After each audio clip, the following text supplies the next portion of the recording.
Hai, apa kabar semuanya? Saya harap kalian selalu sehat dan selalu dilindungi oleh Bapa di surga. Hari ini, saya ingin mengajak kalian semua untuk membaca firman hari ini. Apakah kalian sudah membaca firman hari ini? Saya pribadi setiap hari saya harus membaca firman, karena itu adalah salah satu cara saya untuk membangun relasi saya dengan Allah Bapa di surga. Yuk kita doa dulu dalam nama Bapa dan Putra dan Roh Kudus. Amin. Selamat pagi Bapa di surga. Terima kasih atas penyertaanmu sepanjang malam, dan Engkau boleh mengizinkan kami bernafas lagi hari ini. Terima kasih juga atas kesehatan yang Kau berikan pada kami semua. Ya Tuhan, kami mau membaca firman-Mu hari ini. Berikan kami roh pengertian agar kami mengerti apa yang hendak Engkau katakan melalui firman-Mu hari ini. Amin. Dalam nama Bapa. Hari ini saya mengambil dari bacaan Imamat bab 25 ayat 8 sampai 11. Yang sudah ada kitab suci, yuk kita buka sama-sama. Selanjutnya engkau harus menghitung 7 tahun Sabat, yakni 7 kali 7 tahun, sehingga masa 7 tahun Sabat itu sama dengan 49 tahun. Lalu engkau harus memperdengarkan bunyi sangkakala di mana-mana dalam bulan yang ketujuh pada tanggal 10 bulan itu.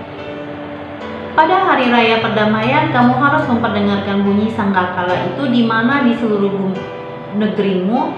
Kamu harus menguduskan tahun yang ke-50 dan memaklumkan kebebasan di negeri itu.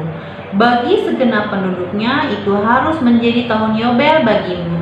Dan kamu harus masing-masing pulang ke tanah miliknya dan kepada kaumnya.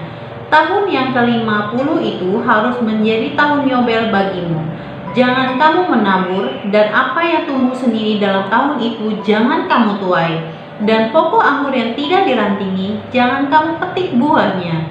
Karena tahun itu adalah tahun Yobel, haruslah itu kudus bagimu. Hasil tahun itu yang hendak kamu makan harus diambil dari ladang. Dalam tahun Yobel itu kamu harus masing-masing pulang ke tanah miliknya. Apabila kamu menjual sesuatu kepada sesamamu atau membeli daripadanya, janganlah kamu merugikan satu sama lain. Apabila engkau membeli dari sesamamu, haruslah menurut jumlah tahun sesudah tahun Yobel.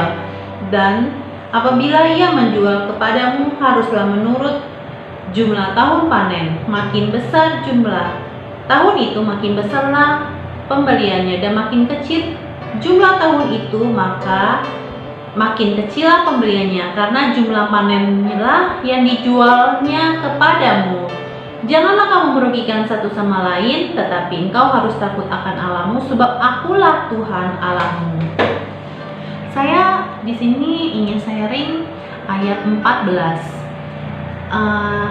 Bunyinya, apabila kamu menjual sesuatu kepada sesamamu atau membeli daripadanya, janganlah kamu merugikan satu sama lain.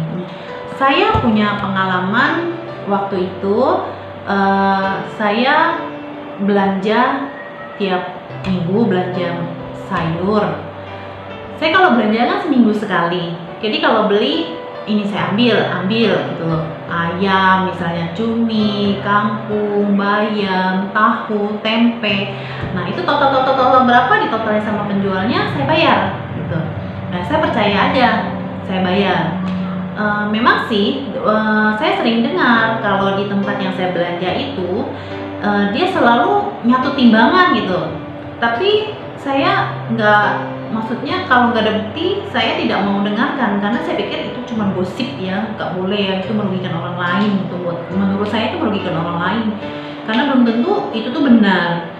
Tapi suatu hari saya beli cumi. Memang waktu itu saat itu saya belinya nggak banyak, saya belinya cuma beberapa macam gitu, cumi misalnya, cumi, bayam, terus bumbu-bumbu yang lain gitu. Pas kebenaran saya lihat cumi itu kok katanya 1 kilo saya bayar kan, saya curiga kenapa loh jadinya sedikit ya. Waktu itu saya sudah pulang gitu loh, sudah curiganya sudah di rumah.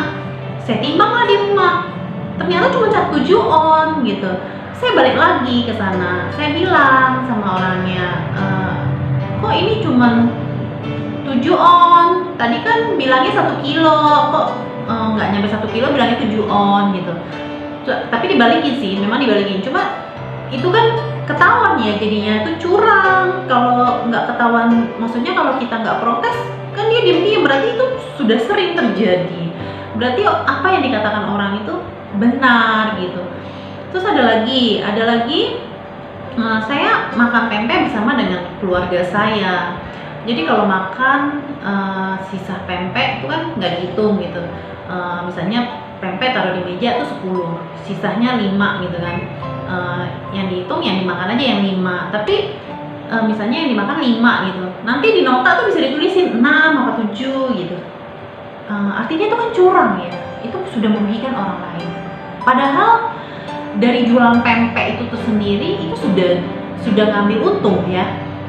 Dari jual sayur itu sendiri itu sudah mengambil untung gitu. Kenapa harus curang lagi dengan nyatu timbangan, dengan melebihkan jumlah yang pembeli itu makan gitu. Nah dari sini yang saya rasakan itu, saat saya rasakan saat itu, saya tuh ngedumel, marah juga iya gitu. Kenapa sih orang ini kok curang gitu, kesel gitu lah. Kemudian ya apa yang saya rasakan ini, saya tidak mau orang lain tuh merasakan juga gitu kan. Saya berprinsip setiap saya dagang, setiap saya usaha, saya tidak ingin mencurangi orang lain. Kita berdagang tuh sewajarnya kita mengambil untung, itu sudah sewajarnya. Karena kalau jual makanan tuh kan capek ya. Dan kita kan namanya jual untung, kalau kita ngambil untung, gimana kita harus makan untuk keluarga atau untuk membeli bahan lagi gitu kan. Itu sudah sewajarnya, sepantasnya lah kita ngambil laba. Tapi mengambil keuntungan dengan cara curang itu tidak benar ya. Seperti Bapak di sini juga mengatakan, janganlah kamu merugikan satu sama lain. Jadi ambillah laba, keuntunganmu sewajarnya. Jangan mencurangi orang lain. Coba dibalik posisinya, bagaimana kalau Anda mengalaminya? Apa yang Anda rasakan? Rasanya tidak enak kan? Jadi sebaiknya kita kalau berdagang haruslah ambil untung itu yang wajar, tidak dengan cara curang gitu. Jadi saya saat ini juga saya main ekspedisi kiriman barang ke Jakarta. Jadi kalau orang kirim saya, mereka juga kadang cuman ambil, jemput gitu kan, tinggal saya ngasih resi gitu. Saya berusaha ya tidak mau mencurangi orang lain gitu, karena itu menurut saya tidak boleh, karena saya sudah mengambil untung dari hal yang komisi gitu kan, itu sudah bagi saya sudah cukup. Jadi kita jadi manusia tidak boleh serakah.